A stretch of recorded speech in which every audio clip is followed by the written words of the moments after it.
ജാർഖണ്ഡിൽ നിന്നുള്ള എൻ്റെ ഒരു ഫ്രണ്ട് ഉണ്ടായിരുന്നു. അപ്പോൾ അവൻ്റെ സംസാരം എന്ന് വെച്ചാൽ നമുക്ക് മനസ്സിലാവില്ല ആ ഹിന്ദി. ഭയങ്കര ബീഹാറി ഹിന്ദി എന്ന് പറയുമ്പോൾ അത്ര ശുദ്ധ ഹിന്ദി അല്ല, പക്ഷെ നല്ല രീതിയിൽ ഹിന്ദി സംസാരിക്കുന്നുണ്ട്. എന്നുവെച്ചാൽ ആ ഫർമായി എന്നൊക്കെ പറയുന്ന ആൾക്കാരുണ്ട്. നിങ്ങൾ പ്രസ്താവിച്ചാലും എന്നൊക്കെ നമ്മൾ മലയാളത്തിൽ പെട്ടെന്ന് പറയത്തില്ലല്ലോ.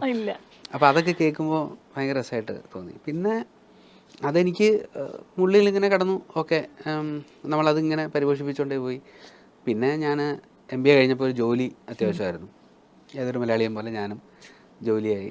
പിന്നെ എഡ്യൂക്കേഷൻ ലോണൊക്കെ എടുത്താൽ പഠിച്ച്. അപ്പോൾ അതൊക്കെ പെട്ടെന്ന് തീർക്കണമല്ലോ. അപ്പോൾ സിനിമ എന്നുള്ള സങ്കല്പങ്ങളൊക്കെ പതുക്കെ ഒന്ന് സൈഡ് ലൈനാക്കി.